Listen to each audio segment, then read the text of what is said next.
Universe की, जहाँ God's, demon और इंसान एक ही जमीन पर रहा करते थे। पर जैसा कि हम जानते हैं कि डीमंस कभी भी इंसानों के दोस्त नहीं होते, इसलिए इंसानों की हिफाजत करने के लिए गॉड्स ने भी खुद ही इस किंगडम में रहने का फैसला किया ताकि वो इंसानों की हिफाजत कर सके। एक गॉड बनना कोई आसान काम नहीं, इसके लिए इंसानों को अपने अंदर की ताकत का पहचान कर एक बहुत ही ज्यादा पेनफुल कल्टीवेशन प्रोसेस से गुजरना पड़ता है, जो कि हर कोई बर्दाश्त नहीं कर सकता। ये जर्नी है हमारे हीरो किंग यू की, जिसने हर तरह के दर्द को बर्दाश्त करके यूनिवर्स क्रिएटर का टाइटल हासिल किया। ये कहानी उस दिन से शुरू हुई जब किंग यू सिर्फ 4 साल का अपने फादर के साथ हंसी खुशी अपनी जिंदगी गुजार रहा था।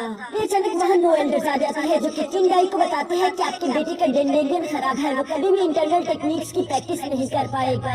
ये बात सुनकर तो किंग डाई काफी ज्यादा परेशान हो गए थे, क्योंकि वो जानते थे कि यहाँ पर मौजूद सारे लोग इंटरनल टेक्निक का इस्तेमाल करके खुद के कल्टीवेशन को बढ़ाते हैं। लेकिन अगर किंग यू का डेंडेरियन खराब है तो इसका मतलब वो कभी भी इंटरनल टेक्निक की प्रैक्टिस नहीं कर पाएगा, जिसकी वजह से वो कभी भी फ्यूचर में एक अच्छा राजा नहीं बन सकता। दोस्तों, किंग यू एक प्रिंस है, जबकि किंग डाई किंग डायनेस्टी का राजा। उस दिन के बाद किंग डाई अपने बेटे को लेकर काफी सारे कल्टीवेटर्स के पास गया, लेकिन उसे कहीं से भी कोई उम्मीद नहीं मिलती, जिसकी वजह से वो आखिरकार बहुत ज्यादा निराश हो जाता है। वो समझ गया था कि मेरा बेटा दूसरे लोगों की तरह नहीं बल्कि वो एक आम इंसान है, जिसकी वजह से मुझे ही उसकी हिफाजत करनी होगी। ये सारी बातें जानने के बाद किंग डाई अपने बेटे को खुद से दूर क्लाउड मिस्टिक सेंट मेरा माउंटेन पर छोड़ाता है, कि उसका कभी भी कोई एनिमी ना पहुंच सके और वो हमेशा अपनी जिंदगी शांति के साथ गुजार सके। लेकिन वो जगह किंग यू के लिए किसी कैद खाने से कम नहीं थी, क्योंकि वो पूरे साल में सिर्फ एक बार ही अपनी फैमिली से मिल पाता था। ये बात उसे काफी ज्यादा तकलीफ देती थी। हद तो तब होगी जब पूरे 1 साल इंतजार करने के बाद आखिरकार वो दिन आ गया जब किंग यू का फादर उससे मिलने के लिए आने वाला था। ये सोच कर तो वो पूरे विला में खुशी से इधर उधर कूद रहा था। तभी उसके ग्रैंडफादर उससे सवाल करते हैं कि किंग यू, आज तुम मुझे जरा खुश क्यों दिखाई दे रहे हो। इस पर किंग यू अपने ग्रैंडफादर को बताता है कि आज फादर मुझे पूरे 1 साल बाद मिलने के लिए आने वाले हैं। ये बात सोचकर मैं काफी ज्यादा खुश हूँ। उसके ग्रैंडपा मुस्कुराते हुए कहते हैं कि मैं भी तुम्हारे लिए गिफ्ट लाया हूँ, जिसे देखकर मुझे पूरा यकीन है कि तुम्हारी खुशी का ठिकाना नहीं रहेगा। वो ये कहती है अपने पास से एक बार निकालकर किंग यू को दे देते हैं, जिसे पाकर किंग यू तो वाकई में बहुत ज्यादा खुश हो गया था, क्योंकि वो बचपन से यहाँ पर अकेला था और उसे एक दोस्त की जरूरत थी, जो कि आज पूरी हो चुकी है। और इसलिए किंग यू खुश होता है उस बर्ड का नाम सेबल रख देता है, जो कि उसका आज से एक नया दोस्त होगा। अभी भी उसकी सबसे बड़ी खुशी तो उसके अपने फादर से मुलाकात है, इसलिए वो भागता हुआ एक माउंटेन पर चला जाता है ताकि वो ब्रिज से आता हुआ अपने फादर को दूर से ही देख सके। सेबल के साथ इंतजार करते करते अब सुबह से शाम हो जाती है, लेकिन उसके फादर वहाँ पर नहीं आते। ये बात उसे काफी ज्यादा परेशान कर देती है। कहते हैं कि आज पूरा 1 साल गुजर गया, लेकिन फादर मुझसे फिर भी मिलने नहीं आ पाया। इसका मतलब मुझे 2 साल और इंतजार करना पड़ेगा। वो इस बात को सोच कर काफी ज्यादा दुखी हो गया था, लेकिन अगले दिन वो अपने नए दोस्त के साथ खेलने के लिए जंगल आ जाता है, क्योंकि वो सेबल को उड़ना सिखा रहा था।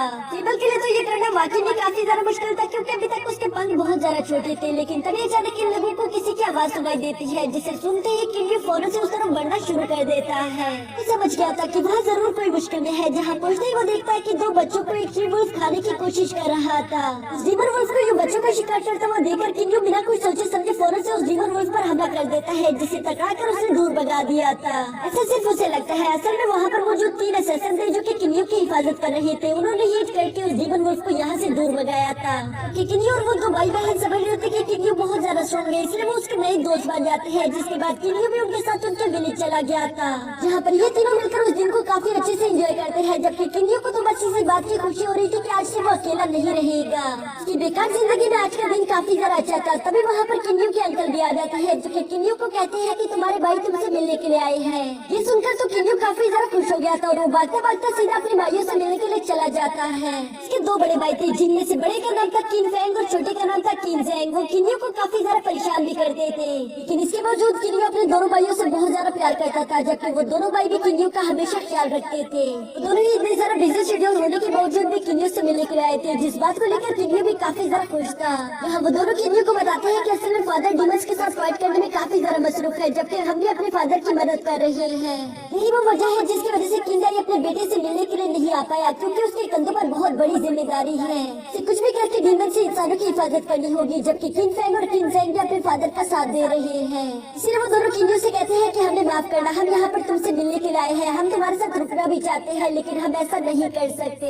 आज की शाम गुजारने के बाद हम यहाँ से चले जाएंगे क्योंकि बॉर्डर पर फादर हमारा इंतजार कर रहे हैं। बिल्कुल ऐसा ही होता है। कल सुबह होते साथ ही वो दोनों भाई वहाँ से निकल जाते हैं, जो बात किन्यू को बहुत ही ज्यादा उदास कर देती है। आज के दिन अंदर से पूरी तरीके से टूट चुका था। उसे लगता है कि शायद फादर को उसकी अब जरा से भी परवाह नहीं, क्योंकि वो जानता था कि उसके मेंटेरियन ब्लॉक है और वो इंटरनल टेक्निक की प्रैक्टिस नहीं कर सकता, जिसकी वजह से उसके फादर को लगता है कि वो बिल्कुल बेकार है। लेकिन ये बात सच है और वो ये बात जानता भी था कि ना तो मेरे पास इतना ज्यादा ज्ञान है और ना तो इतनी ज्यादा ताकत कि मैं किसी तलवार को अच्छे से इस्तेमाल कर सकूं। और अगर ये सब नहीं तो पापा मुझे अपने पास क्यों रखेंगे।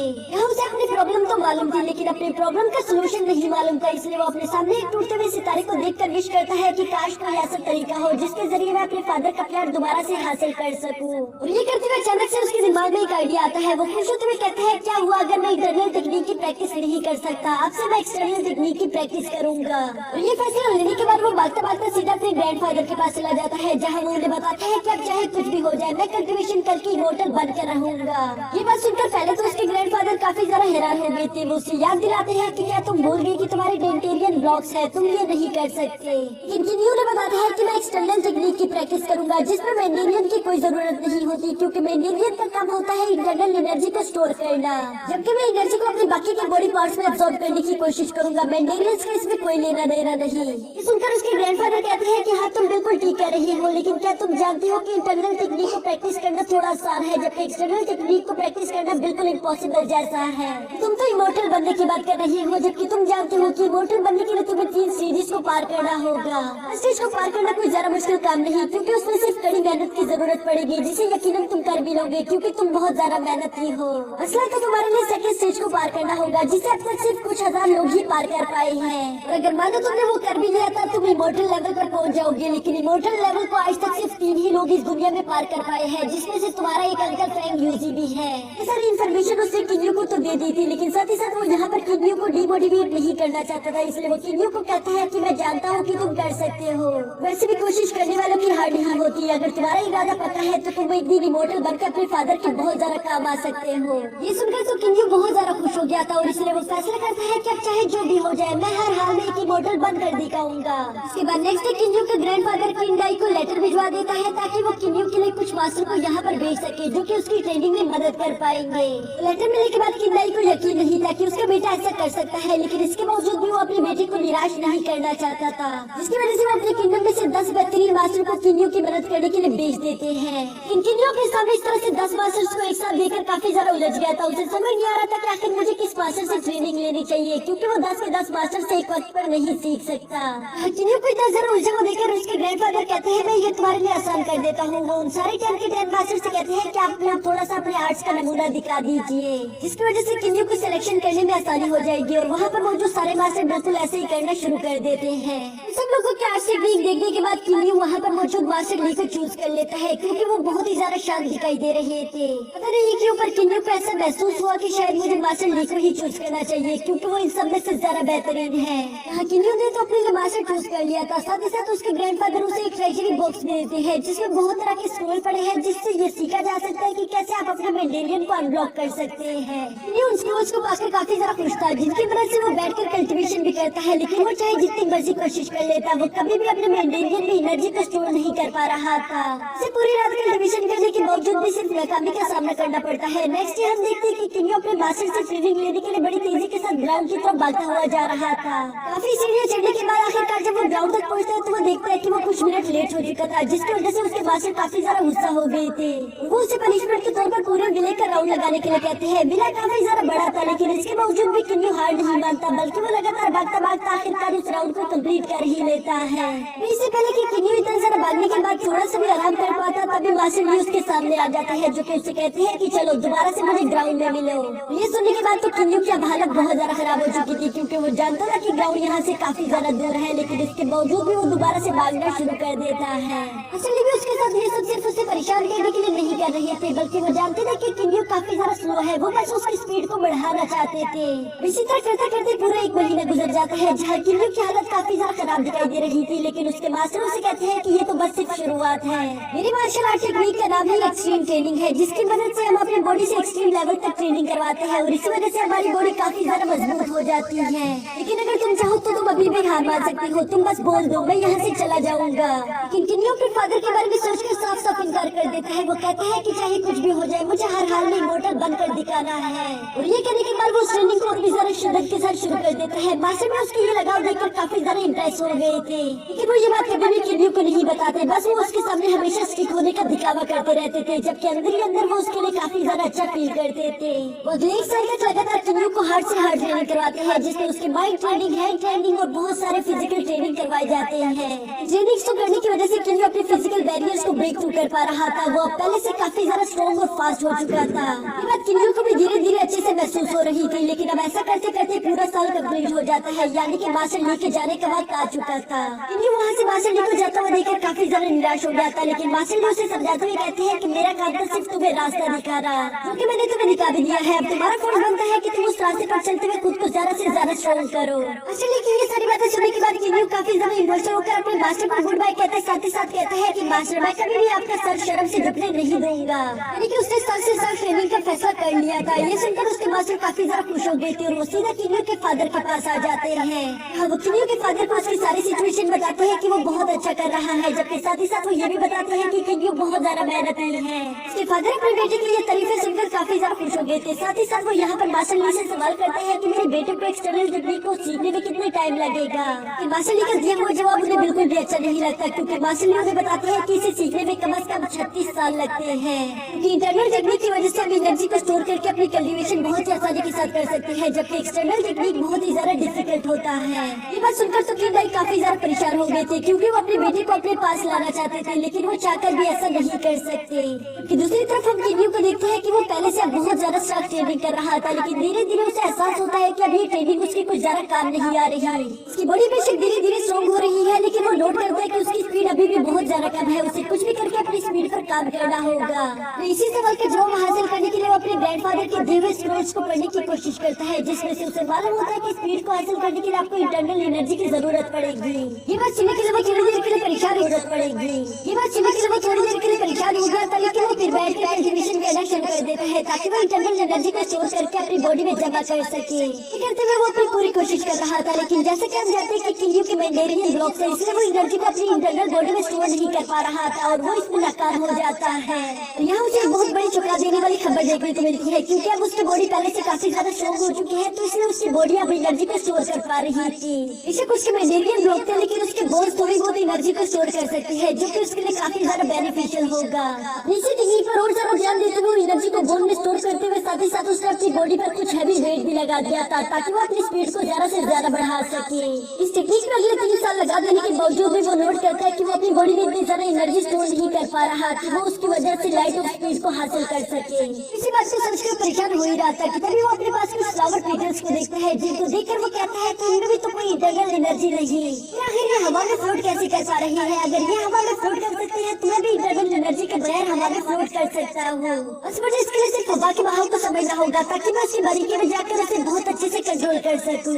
वो बिल्कुल ऐसे ही करता है, जिसकी वजह से वो पहली दफा हवा में फ्लोट कर पा रहा था। इस टेक्निक को ज्यादा बेहतर करने के लिए वो उसी डीमन वुल्फ के पास चला जाता है, जहाँ पर अब उसकी रफ्तार पहले से कई गुना ज्यादा हो चुकी थी, साथ ही साथ वो हवा में तैर रहा था।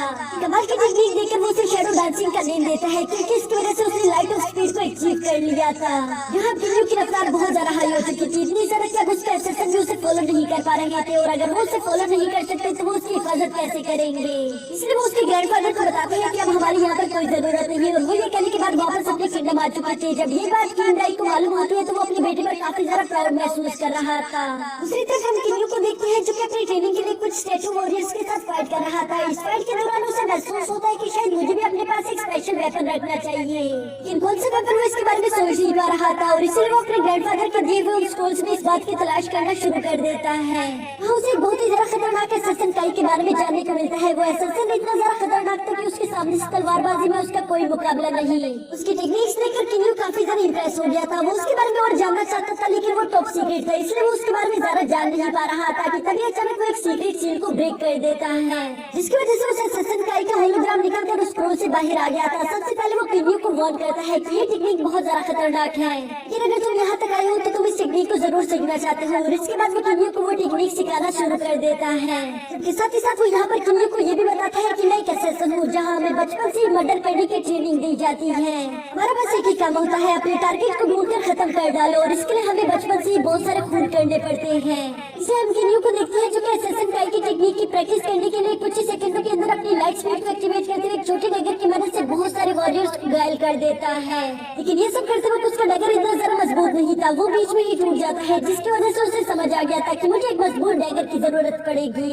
लेकिन ये भी बहुत अच्छे से जानता था कि उसे एक बहुत ही ज्यादा पावरफुल डैगर कहाँ पर मिल सकता है। जिसके बाद नेक्स्ट डे हम देखते हैं कि वो अपने घोड़े को लेकर सबसे पहले विलेज की तरफ चला जाता है, यहाँ वो अपने दोस्तों से मिल सके। साथ ही साथ वो अपने दोस्तों से वादा करता है कि मैं वापस आने पर तुम लोगों के लिए भी कुछ न कुछ गिफ्ट जरूर लाऊंगा।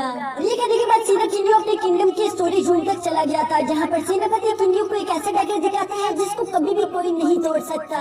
वो पूरी तरीके से इनविंसिबल है और ये डैगर यहाँ पर किन्यू को काफी ज्यादा पसंद भी आ जाता है, जबकि साथ ही साथ वो अपने दोस्तों के लिए भी कुछ गिफ्ट कलेक्ट कर लेता है। वहाँ सब कुछ बहुत ही ज्यादा अच्छा चल रहा है, ऐसे सिर्फ किन्यू को लगता था, जबकि सच्चाई बिल्कुल उलट थी कि किन्यू के पीठ पीछे जंगली बैंडिट्स ने किन्यू के दोस्तों की विलेज पर अटैक कर दिया था। ऐसे ये देखकर अपनी बहन जूली को लेकर वहाँ से भागने की कोशिश करता है, जबकि हम देखते हैं कि वो जंगली बैंडिट बिल्कुल भी रुकने वाले नहीं थे, बल्कि वो वहाँ पर मौजूद सारे लोगों को मार रहे थे। ऐसा कहा जाता है कि ये जंगली बैंडिट सिर्फ लोगों का मजे के लिए शिकार करते हैं, साथ ही साथ वही लोगों की सारी जमा पूंजी भी ले जाते हैं। वो बैंडिट अभी जूली पर हमला करने ही वाले थे कि तभी किन्यू भी वहाँ पर आ जाता है, जो कि ये सब देखकर काफी ज्यादा गुस्से में आ गया था। लेकिन इससे पहले कि वो जूली की जान बचाता तभी उनमें से एक बैंडिट जूली का हाथ काट देता है, जबकि ये सब करने के बाद वो मुस्कुरा भी रहा था। वो इन सब लोगों को कीड़े मकोड़ों की तरह समझ रहे थे, जबकि किन्यू अब ये सब देखकर अपने गुस्से को काबू नहीं रख पा रहा था। इसलिए वो उस बैंडिट जिसका नाम बाइसिन था वो उससे कहते हैं कि चलो आगे बढ़ो, मुझ पर हमला करो, अगर तुम ऐसा नहीं करोगे तो मैं वैसे भी तुम्हें जान से मार डालूंगा। जो सुनकर बाइसिन मुस्कुराते हुए कहता है कि तुम जैसा एक बच्चा मुझे नहीं हरा सकता, लेकिन तुमने ऐसा बोलने की हिम्मत की तो मैं तुम्हें जान से मार रहा हूँ। वो ये कहते हैं बड़ी तेजी के साथ किन्यू पर हमला करने के लिए आगे बढ़ता है, लेकिन अब किन्यू काफी ज्यादा गुस्से में था, इसलिए उस पर हमला करते हुए उसकी एक एक हड्डी को तोड़ देता है। ऐसे इनकी सारी हड्डियां टूटने की वजह से वो अपनी ही जगह पर मारा जाता है, जबकि बाकी के लोग ये सब देखकर वहाँ से भाग जाते हैं। ऐसे को ये देखकर काफी ज्यादा गुस्सा रहा था। वो किन्यू से कहते हैं कि आखिर तुम इन लोगों को यूं जिंदा भागने कैसे दे सकते हो। इस पर किन्यू बहुत ज्यादा निराश होते हुए कहते हैं कि सारे बुरे लोगों को मारकर हम बुराई खत्म नहीं कर सकते, बल्कि हमें प्यार का इस्तेमाल करना होगा। लेकिन टाइसन उसके साथ बिल्कुल भी एग्री नहीं था। वो उससे कहते हैं कि तुमने आज एक बुरे इंसान को छोड़ दिया, वो कल 100 अच्छे इंसानों को जान से मार डालेगा। लेकिन तुम ये बात नहीं समझ पाओगे क्योंकि तुम एक प्रिंस हो, तुम्हें कभी मुश्किलें झेलनी नहीं पड़ती। साथ हम उसे दिन की रात का सीन देखते हैं जहाँ किन्यू टाइसन से कह रहा था कि चलो जूली को लेकर मेरे साथ मेरे विला चलो। उसका जख्म बहुत ज्यादा खराब हो चुका है, हमें जल्द से जल्द उसका इलाज करना होगा, नहीं तो वो जान से मारी जाएगी। लेकिन इससे पहले कि ये लोग वहाँ से निकल पाते तभी हम देखते कि वो बैंडिट्स वहाँ पर दोबारा से आ गए थे। साथ ही साथ इस बार उनका लीडर वो भी आ गया था। वो अपने सामने किन्यू को देखकर कहता है कि तुमने बहुत बड़ी गलती कर दी, तुमने मेरे एक साथी को मार दिया, अब उसकी वजह से ये सारे के सारे विलेज मारे जाएंगे। मैं इनमें से किसी भी विलेजर पर रहम नहीं दिखाने वाला। साथ ही साथ वो कहते हैं कि मैं इस विलेज को जलाकर राख कर दूंगा और वो ये कहते साथ ही विलेज में आग लगाना शुरू कर देता है। किन्यू अब अपने सामने का नजारा देखकर अपनी गलती समझ गया था, इसलिए वो टाइसन से कहते हैं कि तुमने बिल्कुल ठीक कहा, अगर 100 लोग बुरे हैं तो 100 के 100 को मार देना चाहिए, रहम करने की कोई जरूरत नहीं। ये बात सुनकर किंग को काफी ज्यादा गुस्सा आ रहा था, लेकिन इसके बावजूद भी वो कहते हैं पहले मैं विलेजर को मारूंगा और उसके बाद तुम्हें। तो कहते साथ ही उसने अपने सारे के सारे आदमियों को विलेजर्स को मारने का हुक्म दे दिया था, जबकि साथ ही साथ वो खुद किंग के साथ फाइट करना शुरू कर देता है। किंग अपनी पूरी ताकत लगाते हुए किंग को मारने की कोशिश कर रहा था, लेकिन उसका कोई भी अटैक किंग पर असर नहीं कर रहा था। ये देखकर किंग समझ जाता है कि किंग की बॉडी बहुत ज्यादा स्ट्रॉन्ग है, मुझे कुछ न कुछ और सोचना होगा कि अभी के से बाकी के विलेजर्स को भी बचाना होगा। इसलिए वो अपने शैडो डांसिंग स्पीड टेक्निक को एक्टिवेट करते हुए बाकी के विलेजर्स को बचाने के लिए उन बैंडिट्स को मारना शुरू कर देता है। ये देखकर किंग को काफी ज्यादा गुस्सा आ रहा था, इसलिए इस बार वो अपने ब्लेड का इस्तेमाल करते हुए किंग को मारने की कोशिश करता है, लेकिन किंग की रफ्तार काफी ज्यादा हाई थी। वो पहले तो अपनी स्पीड का इस्तेमाल करते हुए खुद को उस ब्लेड से बचाने की कोशिश करता है, लेकिन अब उस बैंडिट किंग को बहुत ज्यादा गुस्सा आ गया था, इसलिए वो खुद अपने फुल पावर्स को एक्टिवेट करते हुए अपने घोड़े से उतरकर किंग पर हमला करना शुरू कर देता है। किंग ये देखकर काफी ज्यादा हैरान था कि इतनी बड़ी बॉडी होने के बावजूद भी उसकी स्पीड इतनी ज्यादा हाई कैसे है, क्योंकि किंग अपनी फुल स्पीड का इस्तेमाल करने के बावजूद भी उसके अटैक्स को डॉज नहीं कर पा रहा था और इसलिए किंग उसे काफी बुरी तरीके से घायल कर देता है। यहाँ किंग की ऐसी हालत देखकर वहाँ पर मौजूद सारे विलेजर्स काफी ज्यादा परेशान हो गए थे, जबकि किंग खुद भी बहुत ही बुरी तरीके से डैमेज हो गया था। लेकिन तभी अचानक वो मौका पाकर असैसिन काई की और सीक्रेट टेक्निक का इस्तेमाल करते हुए अपनी छुपी हुई डैगर को निकालकर बड़ी तेजी से किंग का गला काट देता है, जिसकी वजह से बैंडिट किंग जान से मारा गया था। किंग अपने सामने का नजारा देखकर आखिरकार समझ गया था कि मुझे अपने तरीके बदलने होंगे, यानी कि वो अब खुद को बेरहम कातिल हत्यारा बनाने की इरादा बना चुका है। और इसके बाद हमें 10 साल बाद का सीन दिखाया जाता है जहाँ किंग पहले से बहुत ज्यादा बड़ा और हैंडसम हो चुका था, जबकि साथ ही साथ हम सेबल को भी देखते हैं जो कि पहले से बहुत ज्यादा बड़ा और स्ट्रॉन्ग हो चुका था। ये दोनों काफी लंबे अरसे के बाद कल्टीवेशन करके वापस अपने ग्रैंडफादर से मिलने के लिए मिला जा रहे थे। हमें ग्रैंडफादर किन्यू को काफी अरसे बाद देखकर काफी ज्यादा खुश दिखाई दे रहे थे। साथ ही साथ वो किन्यू से कहते हैं कि प्लीज लेट मत हो जाना, जानते हो कि मैं किस बारे में बात कर रहा हूँ। तुम्हारी 18 बर्थडे पर तुम्हारे पापा ने एक सेरेमनी रखी है, हाँ तुमसे मिलने के लिए बहुत बड़े बड़े लोग आएंगे और मैं चाहता हूँ कि तुम वहाँ वक्त पर पहुँच जाओ, इससे पहले कि तुम हमारी नाक कटवा दो। जिस पर किन्यू अपने ग्रैंडफादर से कहता है कि आपको फिक्र करने की कोई जरूरत नहीं, मैं वहाँ वक्त पर पहुँच जाऊंगा। ये दोनों आपस में इसी तरह से बातें कर रहे थे कि तभी वहाँ पर जूली भी किंग से मिलने के लिए आ जाती है, क्योंकि किंग बहुत ही वक्त से अपने घर वापस नहीं आया था। साथ ही साथ हम देखते हैं कि जूली अब 16 साल की एक बहुत ही ज्यादा खूबसूरत लड़की बन चुकी है, जबकि किंग उसे वहाँ पर देखकर काफी ज्यादा खुश हो गया था। इसलिए उसे वेलकम करते हुए बहुत ही ज्यादा खुश होकर उसके साथ बातें करता है। जबकि दूसरी तरफ हमें चू डायनेस्टी का सीन दिखाया जाता है, यहाँ हम चू डायनेस्टी के किंग जेंग को देखते हैं जो कि अपने सपने में किंग डाई को देख रहा था। किंग डाई को अपने सपने में इतने ज्यादा डरावने रूप में देखकर वो काफी ज्यादा घबरा गया था, इसलिए वो अपने सेनापति से कहते हैं कि जाकर पता लगाओ कि किंग डाई आखिर क्या प्लानिंग कर रहा है।